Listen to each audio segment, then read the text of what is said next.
Well, hey folks, welcome back once again to HarleyDayRider, your good old friend HDR. Out here on a handy dandy, lovely, a little bit dirty. Where'd that come from? Road Glide Ultra. Let's negotiate this turn right here before we start chit-chatting. Looks like we can make it.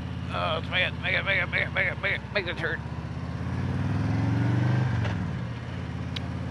So anyway, as I'm sure the title just gave it away right down there, I want to talk to you today a little bit about something that always bothers me, and that is buyer's remorse.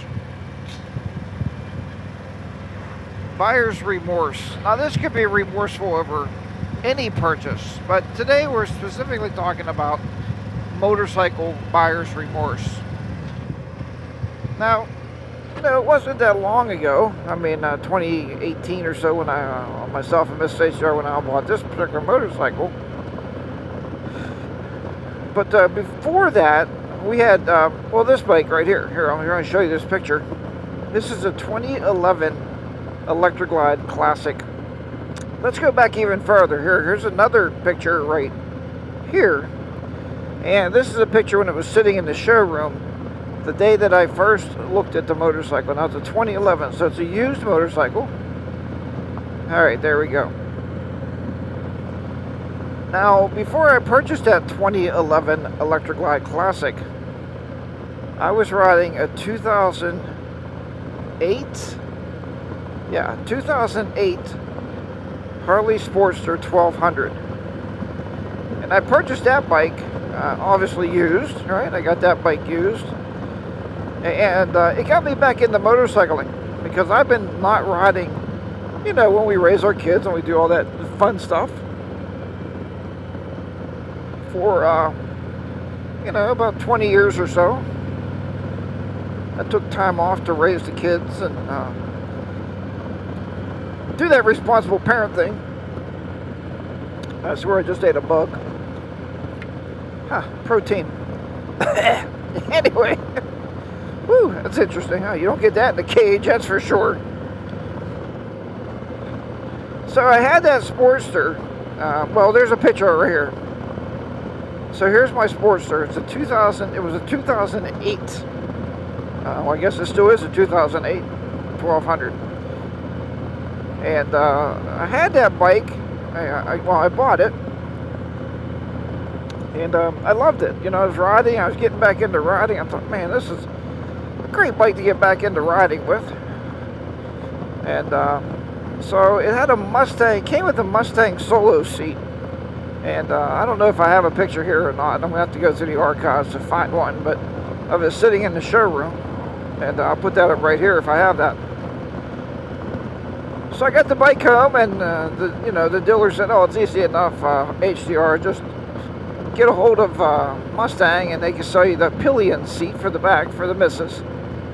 So I bought that, and she said she didn't want to ride unless there was a backrest for the passenger. So I also bought the backrest.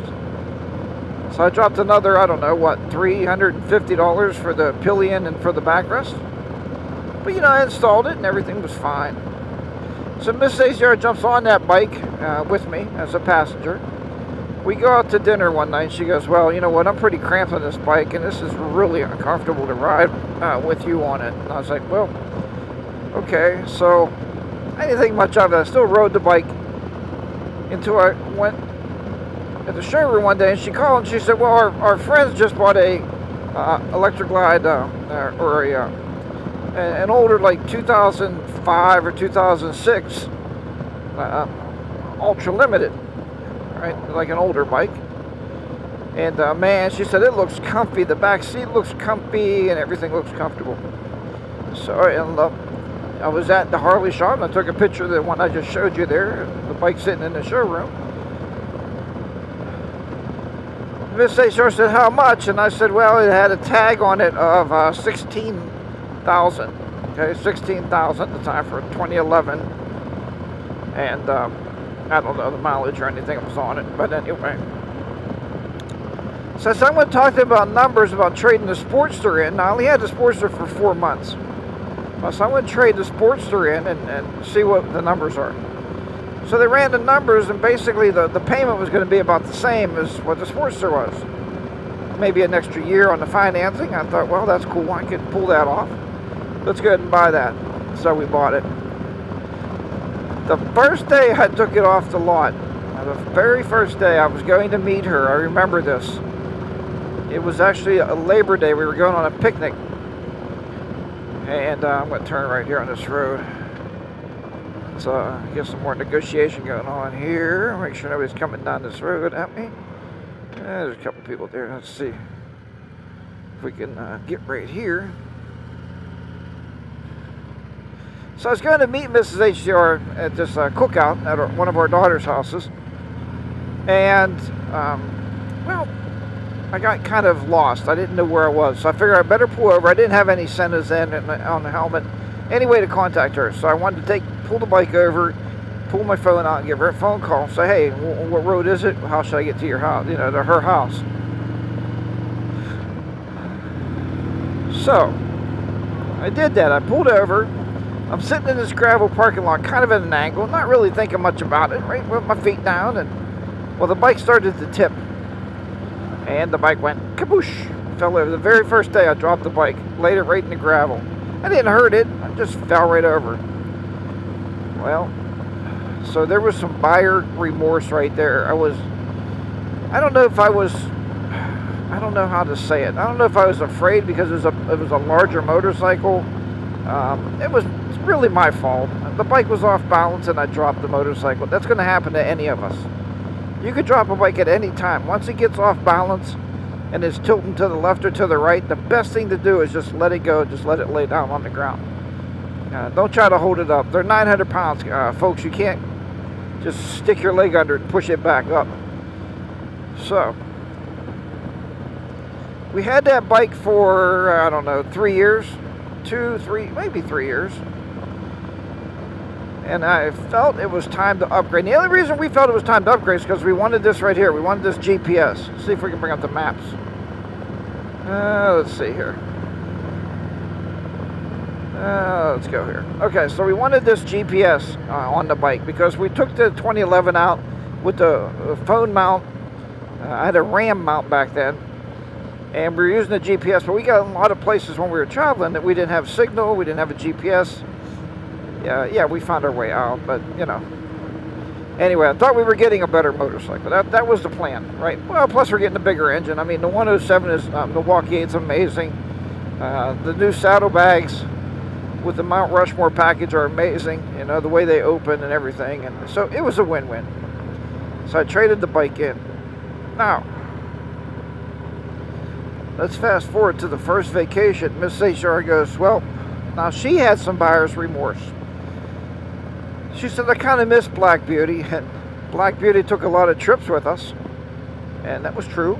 Black Beauty did take a lot of trips with us. We went on a lot of very nice vacations. You can go back through our archives and see a lot of our video footage.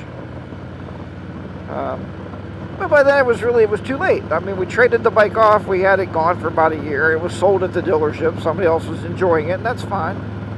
But that's buyer's remorse or buyer's regret, okay? When you purchase a motorcycle. I mean, I've even heard of people having buyer's remorse when they buy helmets.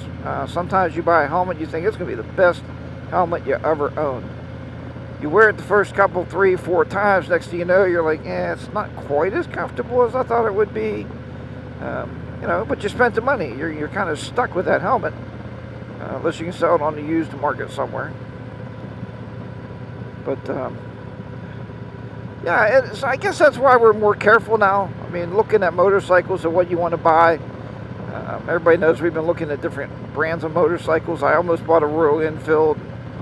I think I would have loved the bike for a round-town bike, just something to putz around on. But the more we thought about it, the more we thought maybe we would have buyer's remorse and we wouldn't. Maybe I wouldn't enjoy that bike after, 4 or 5 months, and I'd have 3 years worth of payments. So anyway, so that is our story, and I'd like to hear your story. Have you ever had buyer's remorse? Or are you one of those people that buy it and forget it. Just buy it and be like, yeah, I made the decision, I made the purchase, and you know, now I'm going to live with it. Because we're going to have this bike here. I think my payoff is in like 2 years yet. So I got 2 more years to pay on this bike to pay it off. And no, but I don't really have buyer's remorse with this motorcycle anymore. I mean, I love the bike. I love the way it runs. I love all the mods I did to it, all the upgrades, and you know, I think that's a win-win situation. And anyway, let's just show it up. So yeah, I don't know if you've had buyer's remorse or buyer's regret, and let me know in the comments below. And it could be about anything. Heck, it could be about buying a house. You could have buyer's remorse on when you buy anything. So, all right, folks. Thanks for watching, and thanks for listening to me babble on about buyer's regret, or buyer's remorse. I'll call it the title. And let me know what you're thinking about your motorcycle out there, or whatever else you purchased. Remember, Roger and ride. Be safe out there. HarleyDayRider will be down and out in the beautiful southwestern Pennsylvania. Talk to you next time. Bye-bye for now.